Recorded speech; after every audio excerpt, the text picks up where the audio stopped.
Hey everyone! Today I wanted to teach you how to cut a JPG or PNG file in Cricut. Sometimes we find things on the internet that we like, or there's plenty of free files on the internet. Or some of us don't have the capability of making an SVG file and don't want to keep on having to buy it from Etsy. So let me show you how you can do some pretty good images right here in Cricut. Okay, we're going to go to Upload because I had already searched for my file on the internet. If you're not sure how to do that, I'm on a Mac, so I'll show you in Safari. You can just go to Heart Clip Art, that's what I typed in, and always try to look for a free download.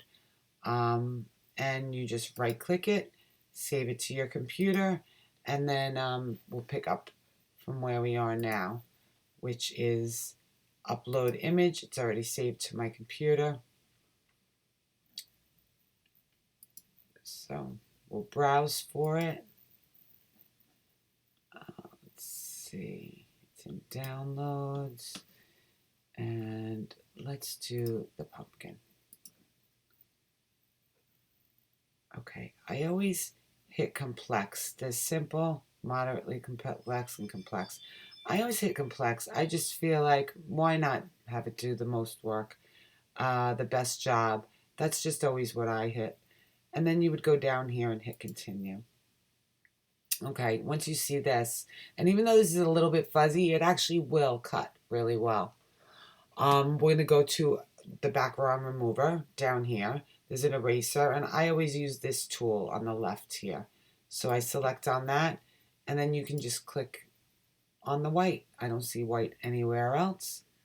All the white's been removed. So basically, it made this a PNG, which is the background removed. And we're going to hit apply and continue down here. Now we're saying we want it to be a cut image. And I'm going to put a name up here for pumpkin. And we go down to the right down here where it says upload. And we're going to upload it. And now it'll be uploaded just like anything else that we've uploaded. Now we'll go to add to canvas.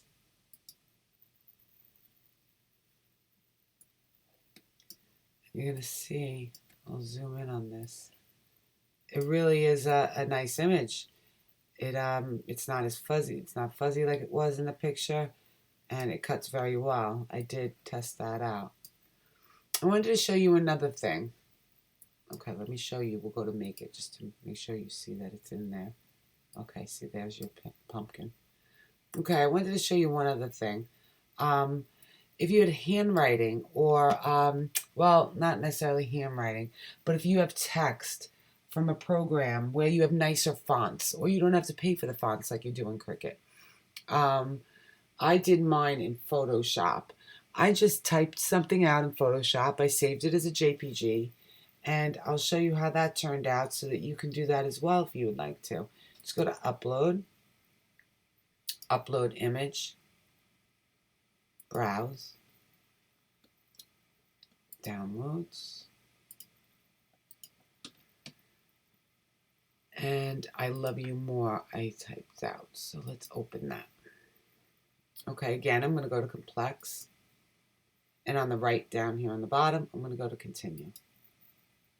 Okay, I'm going to click my tool on the left here. Click on the white to get rid of it, remove it. Okay, now when you have text or anything loopy like this, don't forget to get the middle pieces in here.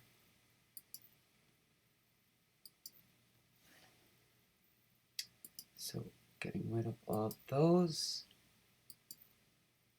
I think that's it.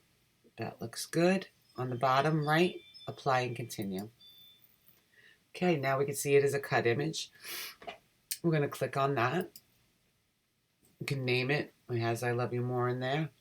And upload on the bottom right. Okay, now it's in there. Let's add it to our canvas. Oh, that's a big one.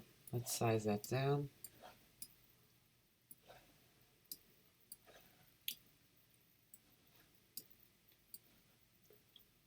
Okay, we'll get rid of our pumpkin. You can even click on the right to get rid of it. Click right on it and hit delete on your keyboard. Um, let's go to make it. We'll get this out of the way. And we'll go to make it. I actually cut this one as well, and it came out beautiful. You can go to Hobby Lobby and buy a piece of wood, or Michael's Crafts, buy a blank piece of wood, cut this out on vinyl, and for almost no money, you have a sign for your house. It would come out beautiful. So, okay, so that's how you do that process. And if it was a PNG, you would do it exact same process. You just would not have to click on any white because there wouldn't be any white there. If you have any questions, please leave questions below. I'd be happy to answer you. If there's anything in particular you'd like to see in a tutorial, please as well let me know, and I'd be happy to do that. If you could, and this was helpful to you, please hit the like button and the subscribe button. And good luck to you, and thank you for watching. Okay.